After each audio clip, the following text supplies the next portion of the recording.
ആദരണീയനായ ശ്രീ വിദ്യാസാഗർ ഗുരുമൂർത്തിയെ പ്രഭാഷണത്തിനായി ക്ഷണിക്കുന്നു.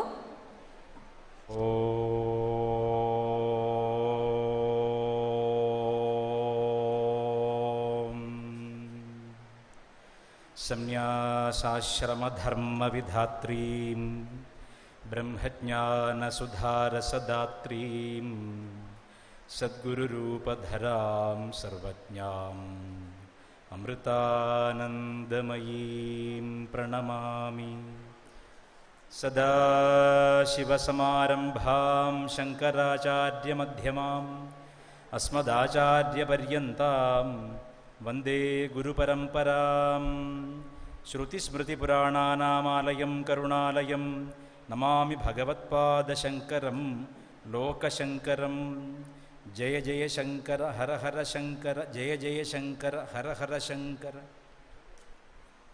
നമസ്കാരം പ്രിയപ്പെട്ടവരെ, പഴനിയാണ്ടവൻ്റെ പ്രിയപ്പെട്ട ഭക്തരെ, മറ്റ് പല പരിപാടികളിലും ഞാൻ പങ്കെടുക്കുന്നതാണ്. ഇന്നലെ കൂടെ ആദിശങ്കര ഭഗവത്പാദർ ജനിച്ച കാലടിയിലെ ശൃംഗേരി മഠത്തിൻ്റെ ഹാളിൽ വെച്ചായിരുന്നു പരിപാടി. എല്ലാ പരിപാടികൾക്കും പങ്കെടുക്കാറില്ല, വളരെ സെലക്റ്റീവായിട്ടേ പങ്കെടുക്കാറുള്ളൂ. എല്ലാമാർക്ക് വിളിക്കുമ്പോൾ ഏതോ സ്വന്തം വീട്ടിലൊരു നല്ല മംഗളകർമ്മം നടക്കുന്ന പ്രതീതിയാണ്. അതുകൊണ്ട് അദ്ദേഹം വിളിക്കുമ്പോൾ വരാതിരിക്കാൻ പറ്റാറില്ല.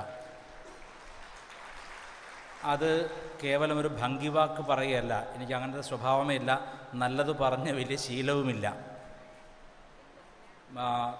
ഇപ്പോൾ രണ്ട് കാര്യം അദ്ദേഹം സൂചിപ്പിച്ചു. അഗ്നിയാഗത്തിൻ്റെ ആദ്യത്തെ ഘട്ടത്തിൽ എന്നെ അദ്ദേഹം വിളിച്ചിരുന്നു, നേരിട്ട് വിളിച്ചിരുന്നു. ആ സമയത്ത് എനിക്ക് വരാൻ പറ്റിയില്ല. അപ്പോൾ ഞാൻ അദ്ദേഹത്തിനോട് വാക്ക് കൊടുത്തു, അടുത്ത തവണ തീർച്ചയായിട്ടും വരും എന്ന് പറഞ്ഞത്. അതുപോലെ മുരുകൻ ആ വാക്ക് സത്യമാക്കി തീർത്തു.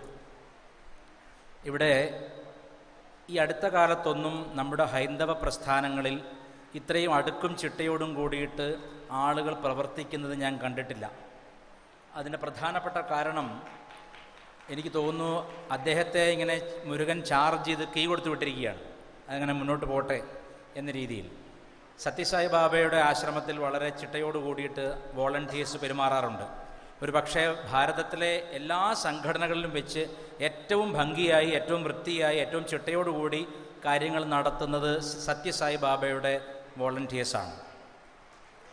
അതുപോലെ തന്നെ ഇവിടെ ശ്രീ രജത് കുമാറിൻ്റെ നേതൃത്വത്തിൽ അതേപോലെ ചിട്ടയും സ്നേഹവും കലർന്ന പെരുമാറ്റമുള്ള ഭടന്മാരെ മുരുകൻ അയച്ചിരിക്കുകയാണ്. അതെനിക്ക് വലിയ അത്ഭുതവും ആദരവും ഉണ്ടാക്കുന്ന കാര്യമാണ്.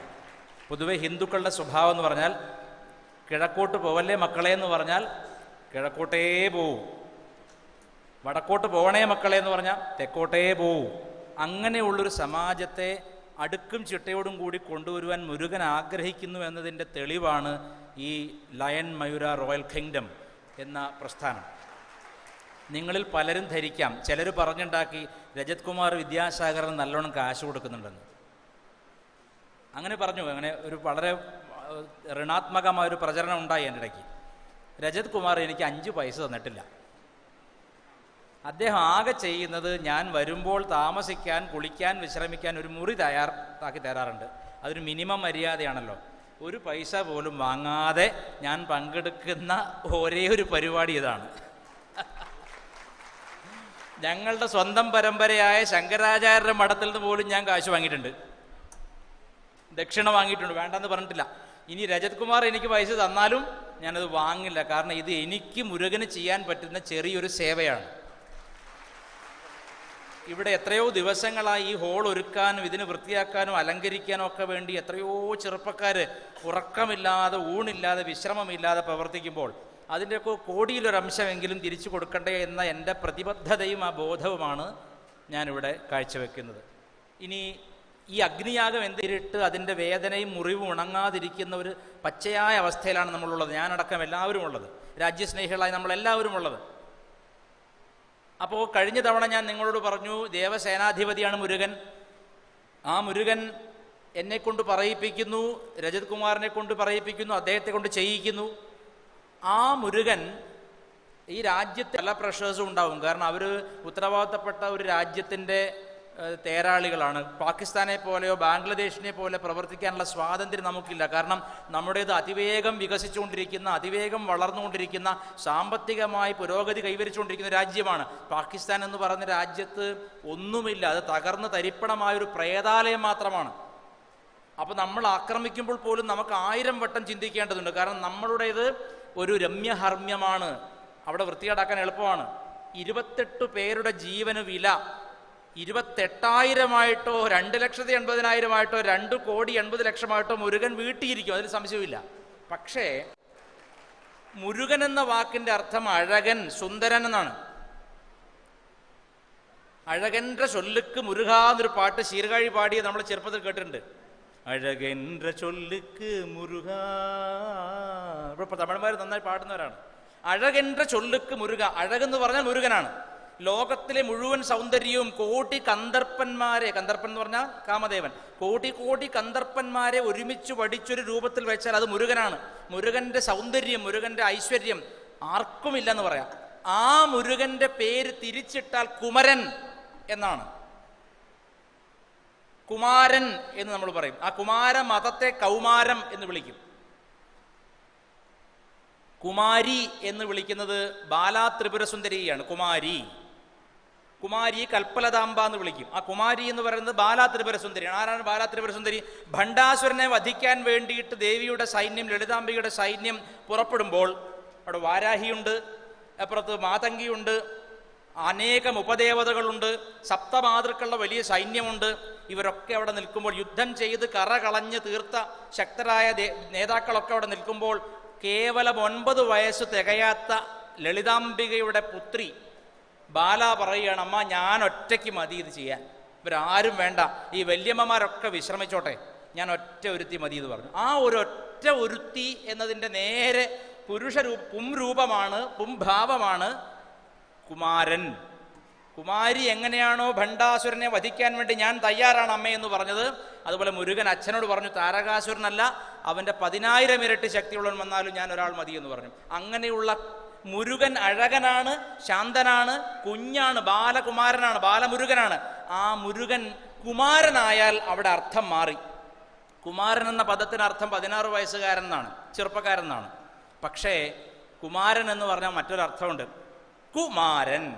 അതായത് മുരുകൻ കൊന്നാൽ ആ ശവശരീരം തിരിച്ചറിയാൻ പറ്റാതാവുമെന്നാണ്. ഞാൻ പറഞ്ഞതിന് അർത്ഥം മനസ്സിലായോ?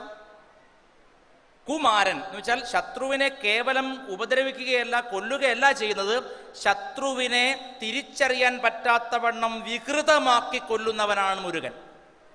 അവൻ കുമാരനാണ്. അപ്പോൾ ഇപ്പോൾ ഇതുവരെ നമ്മൾ എല്ലാമാർക്കയുടെ പരിപാടിയിലൊക്കെ മുരുക മുരുക എന്ന് വിളിച്ച് നമ്മളിപ്പോൾ കുമാര കുമാര എന്ന് വിളിക്കുന്ന സമയം, നാളത്തെ യാഗം അതിനെയാണ് കാണിക്കുന്നത്. ഈ രാഷ്ട്രം കുമാരൻ്റെ ഭാവത്തെ ആർജിക്കാൻ പോവാണ്. ഭാരതം സുന്ദരമായ രാഷ്ട്രമാണ്. ഈ രാഷ്ട്രം മുരുകൻ്റെ അഴക് പോലെ അഴകാർന്ന രാഷ്ട്രമാണ്. ഇപ്പോൾ ആ പദങ്ങൾ തിരിച്ചിടാനുള്ള സമയമായി. ഇത് കുമാരരാഷ്ട്രമായി നാളെ മുതൽ ഭവിക്കാൻ പോവുകയാണ്. അതായത് നമ്മുടെ ആദരണീയനായ പ്രധാനമന്ത്രി കാർട്ട് ബ്ലാൻഷ് കൊടുത്തിരിക്കുകയാണ്. നമ്മുടെ സൈന്യത്തിന് എന്തും ചെയ്യാനുള്ള അധികാരം കൊടുത്തിരിക്കുകയാണ്. അപ്പം നമ്മുടെ നാട്ടിൽ സാധാരണ സിനിമയിൽ പറഞ്ഞ പോലെ കണ്ടറിയണം കോശി നിൻ്റെ കാര്യം എന്താവും എന്നുള്ളത്. ഇനി നമ്മൾ പിന്നെ ഈ പാകിസ്ഥാൻ്റെയോ അല്ലെങ്കിൽ അതിനെ ബന്ധപ്പെട്ട് പ്രവർത്തിക്കുന്ന മറ്റ് ശക്തികൾ, ഛിദ്രശക്തികളൊക്കെ എന്താവുമെന്ന് കുമാരൻ തീരുമാനിക്കും. കുമാരൻ കൊന്നാൽ ആ രാജ്യം തിരിച്ചറിയാൻ പറ്റാത്ത പോലെ പിളർന്നു മാറിയിരിക്കും. ഒരു പക്ഷേ നമുക്ക് പുതിയൊരു അയൽ രാജ്യം തന്നെ ഉണ്ടായേക്കാം. അപ്പോൾ അങ്ങനെ അഴകാർന്ന, പ്രേമം നിറഞ്ഞ, സുഗന്ധം നിറഞ്ഞ, ചന്ദനം മണക്കുന്ന, ജവാദു മണക്കുന്ന, പാൽ മണക്കുന്ന ഈ മുരുകാവതാരത്തിൻ്റെ മറ്റൊരു രൂപം കുമാരാവതാരമാണ്. എപ്രകാരമാണോ പരമശിവൻ അതിസുന്ദരനായിരിക്കുന്നത്, അതേ പരമശിവൻ കാലഭൈരവനായിരിക്കുമ്പോൾ അതിക്രൂരനാണ്.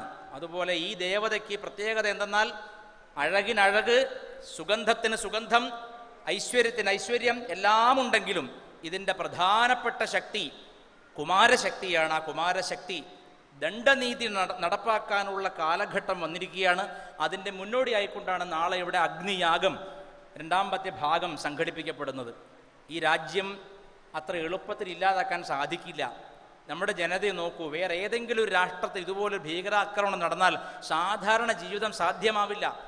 ഇവിടെ കൊല്ലപ്പെട്ട ആളുടെ ബന്ധുക്കൾ പോലും എത്ര മനസ്സാന്നിധ്യത്തോടു കൂടിയാണ് എത്ര വികാരങ്ങളെ കടിച്ചമർത്തിക്കൊണ്ടാണ് സംസാരിക്കുന്നത്. അങ്ങനെ പ്രതികരിക്കാൻ പഠിപ്പിച്ചത് സനാതന ധർമ്മമാണ്. അതുകൊണ്ട് ഞാൻ പറയുന്നു, ശ്രീ ഗുരുജി ഗോൾവാൾക്കർ പറഞ്ഞ അതേ കാര്യം പറയുന്നു. കേവലം രാഷ്ട്രബോധമോ രാഷ്ട്രസങ്കല്പമോ അല്ല ഇത് സാംസ്കാരിക രാഷ്ട്രസങ്കല്പമാണ്. This is a cultural nation. ആ കൾച്ചറൽ നാഷണലിസത്തിനാണ് വില. ആ കൾച്ചറൽ നാഷണലിസം കൾച്ചർ എടുത്ത് ഒഴിവാക്കി കഴിഞ്ഞാൽ അത് ശവശരീരമാണ്. നമ്മുടെ ആത്മാവ് എന്താണ്?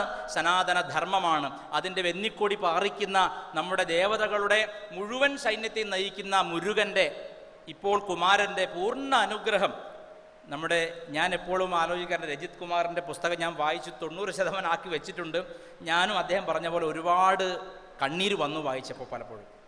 കാരണം എന്തൊരു അനുഭവമാണ്. ഒരു സാധാരണ മനുഷ്യനെ മുരുകൻ എങ്ങനെയാണ് ശില്പം കൊത്തിയെടുക്കുന്ന പോലെ രൂപപ്പെടുത്തി എടുക്കുന്ന അത്ഭുതമാണ്. ശരിക്കും അത് വലിയ അനുഗ്രഹമാണ്. ഒരു പക്ഷേ അദ്ദേഹത്തിൻ്റെ പ്രസ്ഥാനം ഭാരതത്തിൽ ഏറ്റവും ചിട്ടയോടുകൂടി പ്രവർത്തിക്കുന്ന, ഏറ്റവും ഐശ്വര്യത്തോടു കൂടി പ്രവർത്തിക്കുന്ന ഒരു പ്രസ്ഥാനമായി നാളെ മാറും എന്ന കാര്യത്തിൽ തർക്കമില്ല. കാരണം ജനങ്ങളെ സ്വാധീനിക്കുക, അത് വളരെ ധനാത്മകമായി സ്വാധീനിക്കുക എന്ന് പറയുന്നത് വളരെ പ്രയാസമാണ്. വളരെ പ്രയാസം. വിശേഷിച്ച് യാതൊരു ചിട്ടയും ചടങ്ങുമില്ലാത്ത ഹിന്ദുക്കളെ ഒരുമിപ്പിച്ച് ഒരു ഏകാഗ്രതയോടുകൂടി ഒരു മൂർത്തിയിലേക്ക് ധ്യാനിപ്പിക്കാൻ പറ്റുന്ന രീതിയിലുള്ളൊരു ശക്തി മുരുകൻ അദ്ദേഹത്തിൻ്റെ ഉള്ളിൽ നിറച്ചിട്ടുണ്ട്. അതിൽ സംശയമില്ല. ആ പുസ്തകം യുഗപ്പിറവിക്ക് മുമ്പിൽ എന്ന പുസ്തകം തീർച്ചയായിട്ടും അദ്ദേഹത്തിന് എത്ര ആയുസ് മുരുകൻ കൽപ്പിച്ചിട്ടുണ്ടോ ആ ആയുസ്സിനുള്ളിൽ ആ സങ്കല്പങ്ങളെല്ലാം തന്നെയും പൂവണിയും. അത് കാണാൻ നമുക്കും ഭാഗ്യമുണ്ടാവട്ടെ എന്ന് മാത്രം പറയുന്നു. നാളെ നടക്കുന്ന അഗ്നിയാഗത്തിന് എൻ്റെ ഹാർദമായ, എൻ്റെ ജഗദംബയുടെ, എന്നെ പോറ്റുന്ന സാക്ഷാൽ ത്രിപുരസുന്ദരിയുടെ പേരിൽ, മുരുകൻ്റെ അമ്മയുടെ പേരിൽ, എൻ്റെ സ്വാമിയായ മുരുകൻ്റെ പേരിൽ എല്ലാവരോടും നന്ദിയും സ്നേഹവും അറിയിച്ചുകൊണ്ട് നിർത്തട്ടെ. ഹര നമഃ പാർവതീ പതയേ, ഹര ഹര മഹാദേവ.